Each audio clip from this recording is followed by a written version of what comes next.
যাবেন? চলেন। 250 টাকা দেবে। কি 250? কেন মিটার আছে না আপনার? এটা তো আমার গ্যারেজে না, করতে পারে না। কিছুতেই বন্ধ করা যাচ্ছে না সিএনজি অটোরিকশার বাড়তি ভাড়া আদায়ে নৈরাজ্য, অসহায় যাত্রীরা। ভাড়ার কথা কন্ট্যাক্ট করে নেয় অথবা বলতেছে 20 টাকা 30 টাকা বেশি দিতে হবে, মিটারে তো চলেই না। 400 টাকা চাচ্ছে। মিটারে যাবে না? মিটারে যাবে না। নির্বিচারে রুট পারমিট দেয়াই এই পরিস্থিতি, বলছেন পরিবহন বিশেষজ্ঞরা। ভুল করে বহু মালিককে রুট পারমিট দিয়ে দিচ্ছে, হতে পারে ভুল, কিন্তু এইটাকে এখন সংক্ষিপ্ত করে নিয়ে আসতে হবে, মালিকটাকে কোম্পানি ফর্মে নিয়ে আসতে হবে। বিভিন্ন সংস্থার উপর দায় চাপালো বিআরটিএ।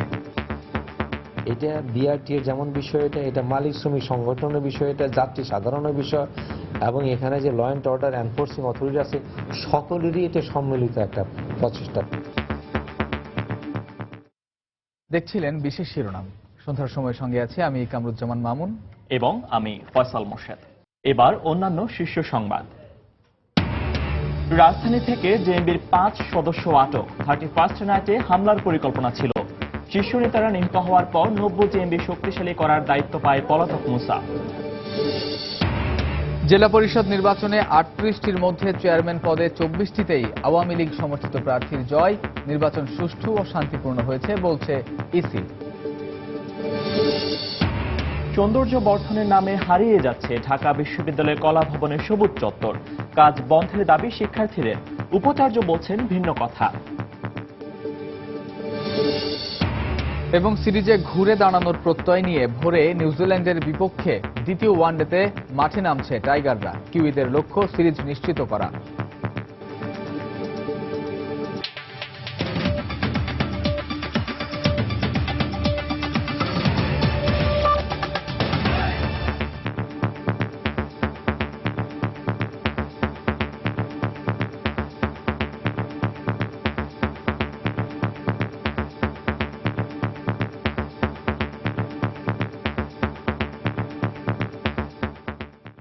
প্রথমবারের মতো অনুষ্ঠিত জেলা পরিষদ নির্বাচনে 38টি জেলার চেয়ারম্যান পদের বেসরকারি ফলাফল ঘোষণা করা হয়েছে।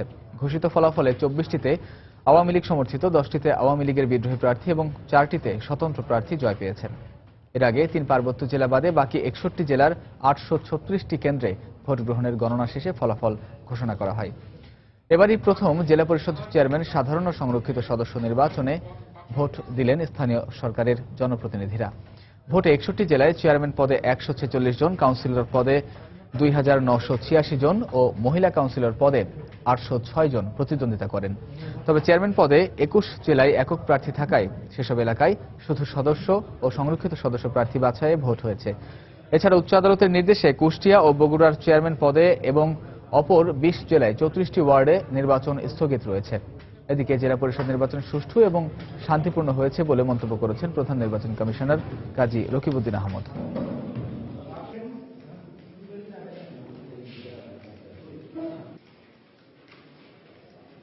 আমি আশা করি যে ভবিষ্যতে আমরা সবাই সচেতন হব এবং আমরা কেউ কারো মাথায় লাঠি মারব না।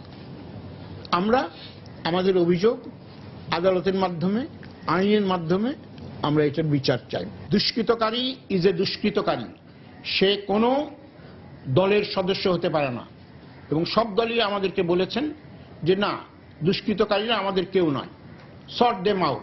আমরা সর্ট দেম আউট করে দিব। এর আগে সকাল 9টায় শুরু হয়ে একটানা দুপুর 2টা পর্যন্ত চলে ভোট গ্রহণ। স্থানীয় সরকারের বিভিন্ন পর্যায়ে জনপ্রতিনিধিরা ভোট দেন তাদের পছন্দের প্রার্থীকে। উচ্চ আদালতের নির্দেশে ও বিভিন্ন জটিলতায় বগুড়া চেয়ারম্যান পদসহ 21 জেলার অন্তত অর্ধশত কেন্দ্রের ভোট গ্রহণ স্থগিত করা হয়। এদিকে মাদারীপুরের রাজৌরি কেন্দ্রে দুপক্ষের মধ্যে হাতাহাতির ঘটনা ঘটে। সকালে ভোট গ্রহণ শুরুর পরেই Banani Vidyaniketan school and college কেন্দ্রে আসেন ঢাকা উত্তর সিটি কর্পোরেশনের মেয়র আনিসুল হক। এ সময় প্রথমবারের মতো অনুষ্ঠিত জেলা পরিষদ নির্বাচনে ভোট দিতে পেরে উচ্ছ্বাস প্রকাশ করেন তিনি। অন্যদিকে আজিমপুর সরকারি বালিকা বিদ্যালয়ে ভোট দেন ঢাকা দক্ষিণের মেয়র সাইদ খোকন। এদিকে দুপুরে রাজধানীর আগারগাঁও তালতলা সরকারি প্রাথমিক বিদ্যালয় ভোট কেন্দ্র পরিদর্শন করেন প্রধান নির্বাচন কমিশনার কাজী রকিবউদ্দিন আহমদ। 168 জন যে জেলা পরিষদ আমরা তৈরি করছি, সেই জেলা পরিষদ এই অ্যাডমিনিস্ট্রেশনে, মানে সরকারের যেগুলো নীতি নির্ধারণ করা আছে সেগুলোর এক্সিকিউশনে আমি মনে করি খুবই গুরুত্বপূর্ণ। এই নির্বাচনের মধ্য দিয়ে আপনার স্থানীয় সরকার শক্তিশালী করণের যে আপনার উদ্যোগ বর্তমান সরকারের, সেটা আরো এক ধাপ এগিয়ে গেল। চট্টগ্রামে ডাক্তার খাস্তগীর বালিকা বিদ্যালয়ে ভোট দিয়ে জেলা পরিষদ নির্বাচনের আনুষ্ঠানিকতা শুরু করেন সিটি কর্পোরেশনের মেয়র আজম নাছির উদ্দিন। পরে একে একে বিভিন্ন স্তরের স্থানীয় সরকারের জনপ্রতিনিধিরা তাদের ভোটাধিকার প্রয়োগ করেন। এদিকে ভোট গ্রহণ নির্বিঘ্ন করতে মাঠ পর্যায়ে মোতায়েন করা হয় আইন শৃঙ্খলা রক্ষা বাহিনীর বিপুল সদস্য। খুবই উৎসবমুখর পরিবেশে নির্বাচনটা অনুষ্ঠিত হচ্ছে। এখানে আপনারা দেখতে পাচ্ছেন সকল প্রতিদ্বন্দ্বী প্রার্থীরা আছে এবং এটি হলো যে আসলে গণতন্ত্রের সৌন্দর্য এবং এটাই গণতন্ত্রের বিজয়। মাদারীপুরে ভোট শুরুর আগেই রাজৈরের একটি কেন্দ্রে দুপক্ষের মধ্যে হাতাহাতির ঘটনা ঘটে। এতে আহত হন 3 জন। একই সময় সদর উপজেলার 9 নম্বর কেন্দ্রে সদস্য প্রার্থীর লোকজনদের ভোট কেন্দ্র দখল করাকে কেন্দ্র করে উত্তেজনা ছড়িয়ে পড়ে। এ সময় সংবাদ সংগ্রহ করতে গেলে সময় সংবাদের প্রতিবেদক ও চিত্র সাংবাদিককে লাঞ্ছিত করা হয়। সিলেটেও সকাল থেকে প্রতিটি ভোট কেন্দ্রে ছিল ভোটারদের সরব উপস্থিতি। কঠোর নিরাপত্তায় 1493 জন ভোটার তাদের ভোটাধিকার প্রয়োগ করেন। একই চিত্র বরিশালেও। শীত ও কুয়াশাকে উপেক্ষা করে বিভিন্ন উপজেলা পরিষদের চেয়ারম্যান, ভাইস চেয়ারম্যান, পৌর মেয়র, কাউন্সিলর এবং ইউনিয়ন পরিষদের চেয়ারম্যান ও সদস্যরা তাদের ভোট দেন। রংপুরে চেয়ারম্যান পদে একাধিক প্রার্থী না থাকায় বিনা প্রতিদ্বন্দ্বিতায় ফজলুর রহমান খান আগে নির্বাচিত হয়েছেন। বাকি 15টি সাধারণ সদস্য ও 5টি সংরক্ষিত আসনে ভোট গ্রহণ হয়েছে। নিয়ন মোহাইমিন, সময় সংবাদ। মামলা, জেল জরিমানা কোনো কিছুতেই থামছে না সিএনজি চালিত অটোরিকশার বাড়তি ভাড়া আদায়ের নৈরাজ্য। মিটারে না চলায় চালকদের ইচ্ছে মতো ভাড়াতেই গন্তব্যে যেতে বাধ্য হচ্ছেন যাত্রীরা। এতে ক্ষোভ বাড়লেও বিআরটিএ বলছে সবার সম্মিলিত উদ্যোগ ছাড়া মিটারে ভাড়া কার্যকর করা সম্ভব নয়। তবে পরিবহন বিশেষজ্ঞরা বলছেন বিচ্ছিন্নভাবে জেল জরিমানা করে বিপুল সংখ্যক সিএনজি মালিককে নিয়ন্ত্রণ করা কঠিন। এজন্য সিএনজি খাতকে নতুন করে ঢেলে সাজানোর পরামর্শ তাদের। তাফসির বাবুর রিপোর্ট। হ্যাঁ যাবেন, চলেন। 250 টাকা দেবেন। কি 250? কেন মিটার আছে না আপনার? মিটার তো গ্যারেজ এলা করতে পারে না দাদা। হ্যাঁ, আচ্ছা 20 টাকা বাড়াই দেয়। 250 থেকে 20 টাকা বাড়াই দিব। কি মিটারের 20 টাকা বাড়াই দিব? নিয়ম মিটারে চলার, কিন্তু তাতে কোনো আগ্রহই নেই চালকদের। পরিচয় গোপন করে রাজধানীর বিভিন্ন স্থানে গিয়ে যে কয়টি সিএনজি অটোরিকশা পাওয়া গেল তার কোনোটিই রাজি নয় মিটারে যেতে। মিটারে যাবেন না? প্রতিটা ড্রাইভারের প্রয়োজনে চালা মিটারে দেখেন আপনি, মিটারে গাড়ি যায় কিনা। এখন থেকে ঠিক 1 বছর আগে ঢাকা শহরে এই সিএনজি চালিত অটোরিকশাগুলোর ভাড়া প্রথম 2 কিলোমিটারে 25 টাকা থেকে প্রায় দ্বিগুণ বাড়িয়ে করা হয় 40 টাকা। উদ্দেশ্য ছিল এই সিএনজিগুলোর ভাড়া নির্ধারিত হবে মিটারে, কিন্তু বাস্তবে এখন এই ঢাকা শহরে যেসব সিএনজি রয়েছে সেসব সিএনজিগুলো এরকম মিটার মেনে চলাচল করার সংখ্যা একেবারেই কম।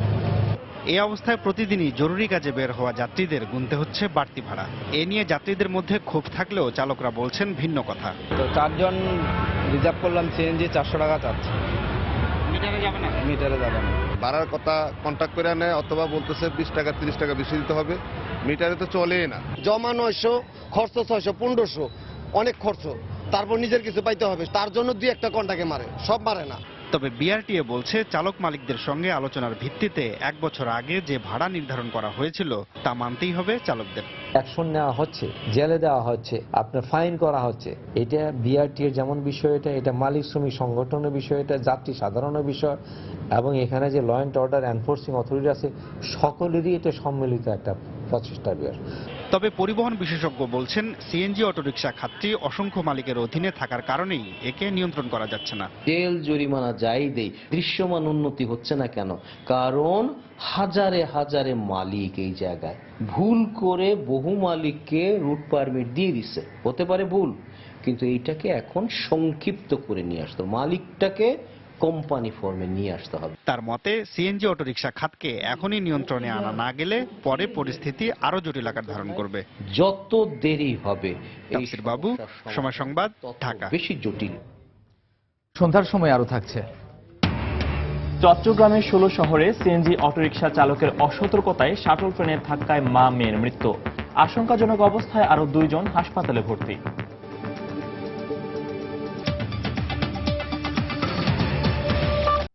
গুলশানের হলি আর্টিজান এবং কিশোরগঞ্জের শোলাকিয়া ঈদগাহ ময়দানে জঙ্গি হামলায় নিহত 4 পুলিশ সদস্যের পরিবারকে 50 লাখ টাকা আর্থিক অনুদান দিয়েছেন প্রধানমন্ত্রী শেখ হাসিনা। সকালে নিজ কার্যালয়ে নিহত পুলিশ সদস্যদের স্বজনদের হাতে অনুদানের চেক তুলে দেন প্রধানমন্ত্রী। এ সময় তাদের সান্ত্বনা দেন প্রধানমন্ত্রী। এর আগে প্রধানমন্ত্রীর সঙ্গে সৌজন্য সাক্ষাৎ করেন বাংলাদেশে নরওয়ের নবনিযুক্ত রাষ্ট্রদূত সিডসেল ব্লেকেন। এ সময় দুদেশের স্বার্থ সংশ্লিষ্ট বিভিন্ন বিষয় নিয়ে আলোচনা হয়।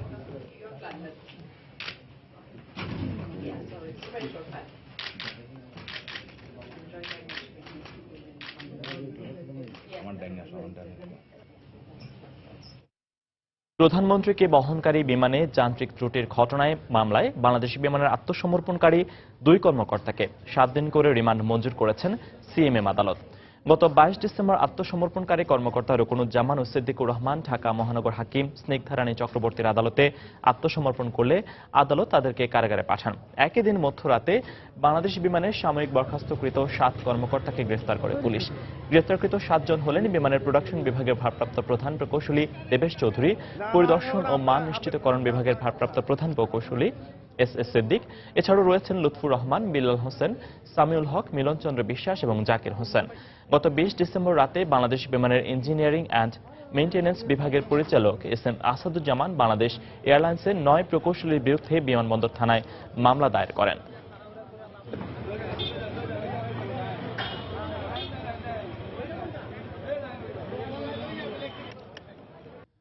ডাকাতির মাধ্যমে অর্থ সংগ্রহ করে নিজেদের সংগঠিত করা এবং হামলা নাশকতার প্রস্তুতি নিচ্ছিল নিষিদ্ধ ঘোষিত জঙ্গি সংগঠন জামায়াতুল মুজাহিদিন বাংলাদেশ জেএমবি। প্রিজন ভ্যান কিংবা অন্য কোনোভাবে হামলা চালিয়ে কারাগারে বন্দী সংগঠনের নেতাদের মুক্ত করার পরিকল্পনাও ছিল তাদের। রাজধানীর দারুসালাম থেকে 5 জেএমবি সদস্যকে আটকের পর এমন দাবি করেছেন পুলিশের কাউন্টার টেরোরিজম ইউনিটের প্রধান মনিরুল ইসলাম। 31st নাইটে হামলার পরিকল্পনাও ছিল বলেও জানান তিনি। খান মোহাম্মদ রুমেলের রিপোর্ট। একের পর এক হামলা, নাশকতা কিংবা পুলিশি অভিযানে গ্রেফতার, নিহত হওয়ার মাধ্যমে যখন আলোচনার কেন্দ্রবিন্দুতে দ্বিতীয় প্রজন্মের জঙ্গি সংগঠন নব্য জেএমবি, তখন কিছুটা নিভৃতে নিজেদের সংগঠিত করছিল জামায়াতুল মুজাহিদিন বাংলাদেশ জেএমবি। পুলিশ বলছে মাস কয়েক আগে ডাকাতি করা স্বর্ণালংকার ও টাকা সহ জেএমবির কয়েকজনকে গ্রেফতার করেন তারা। সেই সূত্র ধরে দারুসালাম এলাকা থেকে গ্রেফতার করা হয় 5 জনকে। তাদের কাছ থেকে উদ্ধার করা হয়েছে 30 কেজি পরিমাণ পাউডার ও তরল জাতীয় বিস্ফোরক। ডাকাতি কিংবা ছিনতাই করে দলের জন্য, একদিকে দলের জন্য অর্থ সংগ্রহ, পাশাপাশি নিজেদের জীবিকার জন্য যে অর্থ প্রয়োজন সেটি সংগ্রহ করার প্রক্রিয়া ছিল। তাদের পরিকল্পনা আছে যে তাদের কিছু নেতাদের, সংগঠকদের যদি আগের কায়দায় অর্থাৎ 30 সালের প্রিজন ভ্যান স্টাইলে যদি ছিনিয়ে নেওয়া যায়, সেই ধরনের পরিকল্পনার কথাও তাদের কারো অদূর ভবিষ্যতে সেই ধরনের পরিকল্পনাও তাদের ছিল বলে কেউ কেউ স্বীকার করছে। পুলিশ বলছে আশকোনা অভিযানে আত্মঘাতী হামলায় নিহত নারী জেএমবি নেতা রাশেদুর রহমান সুমনের স্ত্রী। সুমন পরে নব্য জেএমবিতে যোগ দিলে তার স্ত্রীও জড়িত হয় একই সংগঠনে। রাশেদুর রহমান সুমন গ্রেফতার হওয়ার পর তার স্ত্রী পুরোপুরি একেবারে নব্য জেএমবির ইয়েতে চলে যায়। প্রশ্নের জবাবে পুলিশ কর্মকর্তা বলেন, আনসারুল্লাহ বাংলা টিমের প্রধান চাকরিচ্যুত মেজর জিয়ার সঙ্গে নব্য জেএমবির কোনো যোগাযোগ হয়েছে বলে তথ্য পাওয়া যায়নি। যারা গ্রেফতার হয়েছে তারা কেউ মেজর জিয়ার সাথে এই গ্রুপের কোনো সম্পর্ক আছে এমন কোনো তথ্য আমাদের দেয়নি। তিনি আরো বলেন, জঙ্গি সংগঠনগুলো এখন অপরিচিত নেতাকর্মীদের সামনে রেখে দল গোছানো ও কর্মকাণ্ড চালানোর চেষ্টা করছে বলে তথ্য পেয়েছেন তারা। খান মোহাম্মদ রুমেল, সময় সংবাদ, ঢাকা। সম্প্রতি ঢাকার আশকোনার জঙ্গি আস্তানায় অভিযানে আত্মসমর্পণকারী নব্য জেএমবির নারী সদস্য তৃষা ও তার পলাতক স্বামী মইনুল ইসলাম ওরফে মুসার বাড়ি জেএমবির খাঁটি হিসেবে পরিচিত রাজশাহীর বাগমারায়। আইনশৃঙ্খলা রক্ষা বাহিনীর সদস্যরা জানান, নব্য জেএমবির শীর্ষ নেতারা নিহত হওয়ার পর সংগঠনটি শক্তিশালী করার দায়িত্ব পায় মুসা। আর পরিবারের সদস্যদের সঙ্গে কথা বলে জানা গেছে, নব্য জেএমবি নেতাদের সঙ্গে মুসার ঘনিষ্ঠতার বিষয়টি, যদিও পুলিশ তাকে গ্রেফতারের জন্য তৎপর থাকার কথা জানিয়েছে। হাবিবুর রহমান পাপড়তলা ছবিতে বিস্তারিত সাইফুর রহমান রকির রিপোর্ট। নব্য জেএমবির পলাতক নেতা মইনুল ইসলাম ওরফে মুসা 7 মাস আগে স্ত্রী তিশাকে নিয়ে রাজশাহীর বাগমারা থানাধীন বুজরুককোলায় নিজ গ্রামের বাড়িতে ওঠে। সে সময় ধর্মের দোহাই দিয়ে শ্বশুর ও নিজের বাড়িতে তোলা তাদের সব ছবি পুড়িয়ে ফেলে। এরপর পরিবারের সদস্যদের বিদেশে চাকরির কথা বলে নিজ অংশের জমি বিক্রি করে স্ত্রীকে নিয়ে ঢাকায় পাড়ি জমায় মুসা। পরে বিদেশে যাবার কথা বলে পরিবারের সাথে যোগাযোগ বন্ধ করে দেয়। অবশ্য ঢাকার উত্তরায় থাকাকালীন মেজর জাহিদের সাথে তার ছেলের ঘনিষ্ঠতার কথা স্বীকার করেছেন মইনুল ওরফে ওরফে মুসার মা। সম্প্রতি ঢাকার আশকোনায় জঙ্গি আস্তানায় অভিযানে আত্মসমর্পণকারী 90 জেএমবির 2 নারী সদস্য মেজর জাহিদের স্ত্রী জেবুন্নাহার শিলা ও তৃষাকে জিজ্ঞাসাবাদে আইনশৃঙ্খলা বাহিনী প্রাথমিকভাবে এসব তথ্য বেরিয়ে আসে। সে ছেলে যে এই পথে যাবে আমি ভাবতে পারিনি।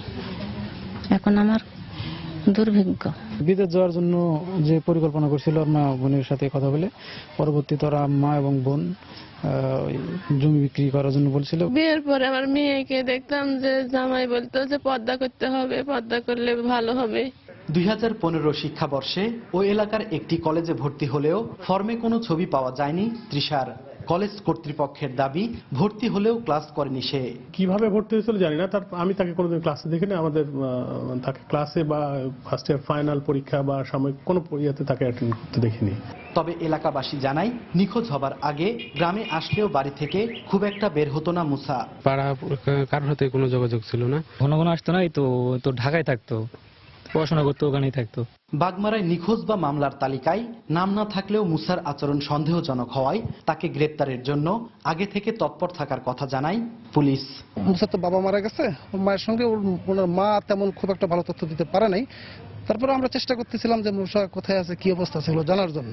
90 জেএমবির শীর্ষ নেতারা আইন শৃঙ্খলা বাহিনীর অভিযানে নিহত হবার পর মুসা সংগঠনটিকে গোছানোর চেষ্টা করছিল বলে ধারণা করছে পুলিশ। তার স্ত্রী তৃষার বাড়ি বাগমারার সাইপাড়া গ্রামে। সাইফুর রহমান রকি, সময় সংবাদ, বাগমারা, রাজশাহী। সন্ধ্যার সময় আরো থাকছে। রাজধানী ও নারায়ণগঞ্জ থেকে মানব পাচার চক্রের মূল হোতা সহ 16 সদস্য আটক। কয়েকটি দলে বিভক্ত হয়ে দেশের বিভিন্ন স্থানে সাধারণ মানুষকে ফাঁদে ফেলত।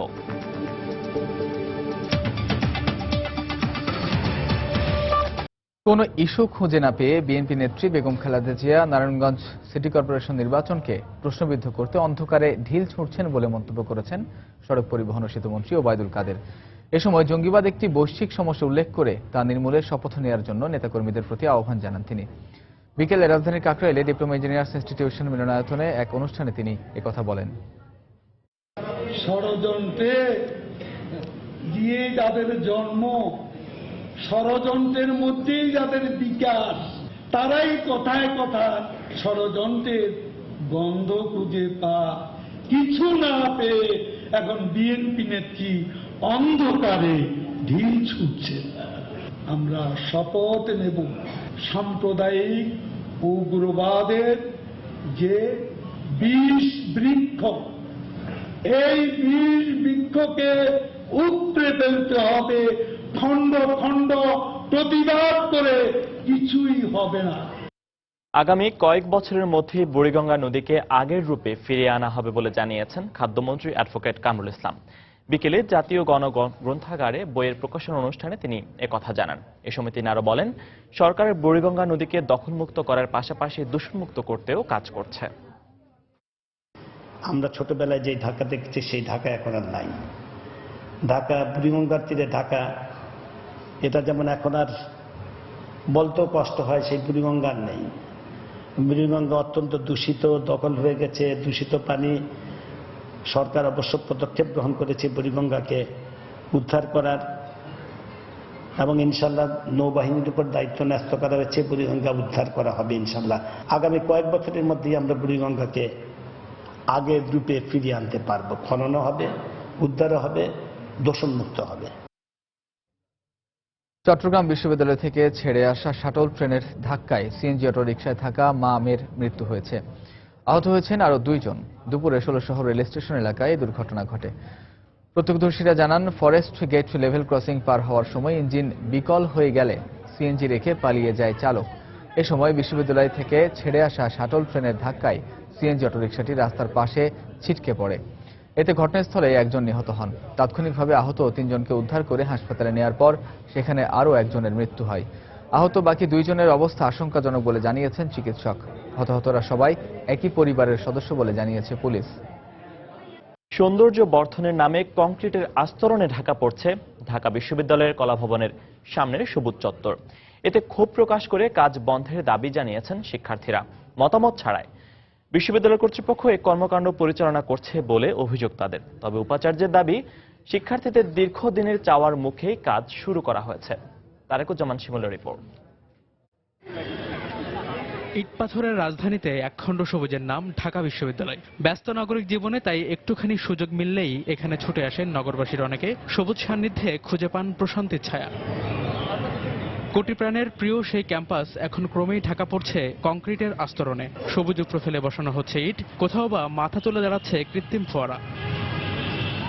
বেসরকারি বাণিজ্যিক প্রতিষ্ঠানের টাকায় চলা এই নির্মাণ কাজের সাইনবোর্ডে সৌন্দর্য বর্ধনের কথা বলা হলেও এতে উল্টো সৌন্দর্য হানি হচ্ছে বলেই মনে করছেন বিশ্ববিদ্যালয়ের শিক্ষার্থীরা। প্রথম যেদিন দেখেছি যে কাজটা এভাবে শুরু হচ্ছে সেদিনে আসলে অনেকটা বিস্মিত হয়েছি। যে কাজটা করছে সেটা আমাদের একেবারে টোটালি পছন্দ হয়নি। সবুজ চত্বরটা আমাদের অনেক আরামদায়ক ছিল এবং উপকারী ছিল, যেমন আমরা এখানে গ্রুপ স্টাডি করতাম অনেকেই। এখানে নতুন নতুন কোনো গবেষণা তৈরি হচ্ছে না, নতুন কোনো জার্নাল বের হচ্ছে না, সেগুলোর দিকে প্রশাসন নজর দিচ্ছে না, কিন্তু আমাদেরকে দেখাচ্ছে এখানে উন্নয়ন হচ্ছে এবং সেই উন্নয়নটা কি ইট দিয়ে কিছু জিনিসপত্র বানিয়ে দাও। তবে উপাচার্য বলছেন শিক্ষার্থীদের চাওয়ার মুখে তাদের সুবিধার্থেই প্রকল্পটি বাস্তবায়ন করা হচ্ছে, এতে সবুজের কোনো ক্ষতি হবে না বলেও দাবি তার। ছেলেমেয়েরাই আমাদের কাছে অভিযোগ করেছে যে বিশ্ববিদ্যালয়ের খোলা চত্বরে বসার খুব একটা সুযোগ সুবিধা তাদের নেই। তো সেই বিষয়টি মাথায় রেখেই এই প্রস্তাব আমরা বিবেচনা করে অনুমোদন দিয়েছি, কিন্তু এই কথাটা বলা আছে যে কোনোভাবেই সবুজের যে সমারোহ সেটা যাতে কোনো বিনষ্ট না হয়। পরিবেশের পাশাপাশি ঐতিহাসিক গুরুত্ব বিবেচনায় ঢাকা বিশ্ববিদ্যালয়ের মতো প্রতিষ্ঠানে এ ধরনের প্রকল্প বাস্তবায়নের আগে অবশ্যই শিক্ষক শিক্ষার্থীদের মতামত নেওয়া উচিত বলে মনে করেন পরিবেশ কর্মীরা। কাণ্ড কারখানা দেখে মনে হচ্ছে বিশ্ববিদ্যালয়ের আর্কিওলজিক্যাল হিস্ট্রি এবং বিশ্ববিদ্যালয়ের যে নিজস্ব চরিত্র এগুলিকে বিবেচনায় তারা রাখছেন না। তাদের উচিত ছিল এটিকে জনসমক্ষে প্রকাশ করা, জনমত গ্রহণ করা। অপরিকল্পিতভাবে উন্নয়ন কার্যক্রম পরিচালনা না করে সংশ্লিষ্ট সবার মতামত নিয়ে সবুজ বান্ধব একটি মহাপরিকল্পনা গ্রহণেরও পরামর্শ দেন তিনি। তারেকুজ্জামান শিমুল, সময় সংবাদ, ঢাকা। রাজধানী ও নারায়ণগঞ্জের বিভিন্ন জায়গায় অভিযান চালিয়ে ভিসা জালিয়াত, মানব পাচার চক্রের মূল হোতা সহ 16 জনকে আটক করেছে র্যাব। দুপুরে রাজধানীর কারণ বাজারে র্যাবের মিডিয়া সেন্টারের সংবাদ সম্মেলনে এ তথ্য জানানো হয়। এ সময় র্যাব জানায় এই চক্রটি দেশের বিভিন্ন স্থানে বিভক্ত হয়ে দরিদ্র মানুষকে টার্গেট করে কাজ করত। এরা প্রথমে এজেন্টের মাধ্যমে এসব মানুষকে বিদেশ নিয়ে যাওয়ার কথা বলে টাকা নিত। পরে বিদেশে এদের একটি অংশ থাকত যারা তাদের লুকিয়ে রেখে নির্যাতন করত এবং দেশে থাকা পরিবারের কাছ থেকে মুক্তিপণ আদায় করত। অভিযানে জাল পাসপোর্ট, নগদ টাকা, জাল নথিপত্র তৈরির সরঞ্জাম উদ্ধার করা হয়।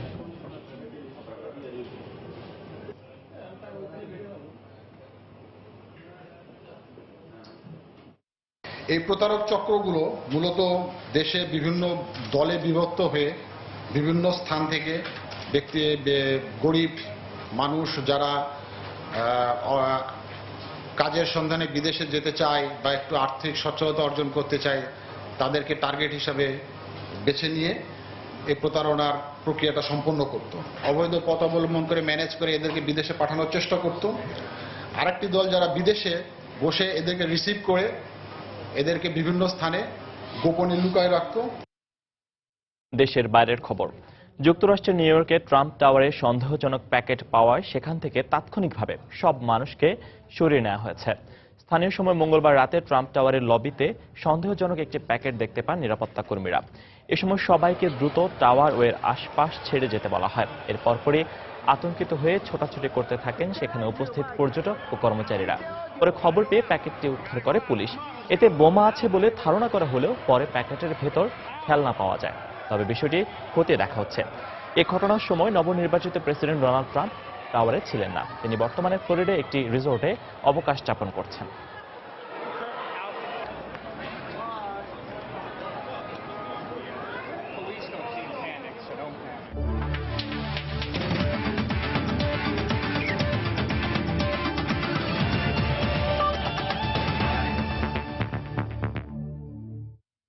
সিরিজ বাঁচানোর লড়াইয়ে আগামীকাল নিউজিল্যান্ডের মুখোমুখি হবে বাংলাদেশ। নেলসনের স্যাক্সটন ওভাল স্টেডিয়ামে ম্যাচটি শুরু হবে বাংলাদেশ সময় ভোর 4টায়। ম্যাচের আগে টাইগার কোচ চন্ডিকা হাথুরুসিংহে জানালেন দলকে পুনরুজ্জীবিত করাই হবে মূল লক্ষ্য। আর কিউই ব্যাটসম্যান নীল ব্রুমের কণ্ঠে সিরিজ জয়ই মুখ্য। নেলসনের স্নিগ্ধ সকালে দিন, কিন্তু সাকিব, তামিম, তাসকিনদের চোখে মুখে নেই উচ্ছলতা। একে তো বাঁচা মরার ম্যাচ, তার উপর আবার পাওয়া যাবে না মুশফিকের ব্যাটিং দর্শন। কিন্তু পেশাদার কোচ হাতুরু সব বাস্তবতা মেনে দলকে পুনরুজ্জীবিত করার কথাই বললেন। নিউজিল্যান্ডের বিপক্ষে মুশফিক খেলতে পারবে না, ব্যাপারটা হতাশার। তবে সোহানের উপর আমাদের আস্থা আছে। দলটাকে মানসিকভাবে চাঙ্গা করতে যা কিছু করা দরকার আমি করছি। আস্থা রাখুন, ভালো কিছু পাবেন। কোচের এমন কথার সূত্র ধরে আভাস মিলল বোলিং অ্যাটাকে পরিবর্তন আসছে। সেক্ষেত্রে স্পিড স্টার তাসকিনকে সাইড বেঞ্চে রেখে অভিষেক করানো হতে পারে শুভাশিসকে। কিন্তু ম্যাচের ভাগ্যে কি আদৌ পরিবর্তন আসবে, এমন প্রশ্ন উড়িয়ে টাইগার সমর্থকদের স্বপ্নবাজ করে তুললেন এই লঙ্কান। এক ম্যাচে এই দলকে বিচার করা ঠিক হবে না। নেলসনে ভালো স্মৃতি আছে দলটির। আমার বিশ্বাস এখানে ভালো কিছুই হবে। লড়াইটা এখন মানসিক। অন্যদিকে নির্ভর নিউজিল্যান্ড ক্রিকেট দল সকালে অনুশীলন তারা করেছে বেশ উপভোগ করে। প্রতিপক্ষ বাংলাদেশকে সমীহ করলেও সিরিজ জয়ের ঘোষণা দিল এক ম্যাচ হাতে রেখেই। বাংলাদেশ ভালো দল, যে কোনো মুহূর্তে ঘুরে দাঁড়াতে পারে। আমরাও দারুণ আত্মবিশ্বাসী। এই ম্যাচেই সিরিজটা আমাদের নামে লেখাতে চাই। ওয়ানডে ক্রিকেট ইতিহাসে কিউবিদের দুইবার হোয়াইট ওয়াশ করলেও তাদের মাটিতে এখনো জয়হীন বাংলাদেশ। সিরিজ বাঁচাতে হলে জিততে হবে বাংলাদেশকে। এমন সমীকরণের ম্যাচে ভরসার প্রতীক মুশফিকুর রহিম খেলতে পারবেন না। তার উপর আবার বাস্তবতা হলো এমন কন্ডিশনে নিউজিল্যান্ডকে হারানো বেশ কঠিন। কিন্তু সবারই তো জানা, নিজেদের দিনে বাংলার বাঘেরা গর্জে উঠলে কোনো কিছুই অসম্ভব নয় তাদের পক্ষে। নেলসনের সেক্সটন ওভাল থেকে হুমায়ুন কবির রোজ, সময় সংবাদ, নিউজিল্যান্ড।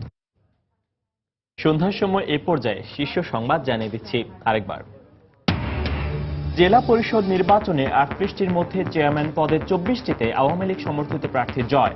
নির্বাচন সুষ্ঠু এবং শান্তিপূর্ণ হয়েছে বলছে ইসি। রাজধানী থেকে জেএমবির 5 সদস্য আটক। 31st নাইটে হামলার পরিকল্পনা ছিল। শীর্ষ নেতারা নিহত হওয়ার পর নব্য জেএমবি শক্তিশালী করার দায়িত্ব পায় পলাতক মুসা। কিছুতেই বন্ধ করা যাচ্ছে না সিএনজি অটোরিকশার বাড়তি ভাড়া আদায়ে নৈরাজ্য। অসহায় যাত্রীরা নির্বিচারে রুট পারমিট দেওয়ায় এই পরিস্থিতি, বলছেন পরিবহন বিশেষজ্ঞরা। সৌন্দর্য বর্ধনের নামে হারিয়ে যাচ্ছে ঢাকা বিশ্ববিদ্যালয়ের কলাভবনের সবুজ চত্বর। কাজ বন্ধের দাবি শিক্ষার্থীদের, উপাচার্য বলছেন ভিন্ন কথা। এবং সিরিজে ঘুরে দাঁড়ানোর প্রত্যয় নিয়ে ভোরে নিউজিল্যান্ডের বিপক্ষে দ্বিতীয় ওয়ানডেতে মাঠে নামছে টাইগাররা। কিউইদের লক্ষ্য সিরিজ নিশ্চিত করা।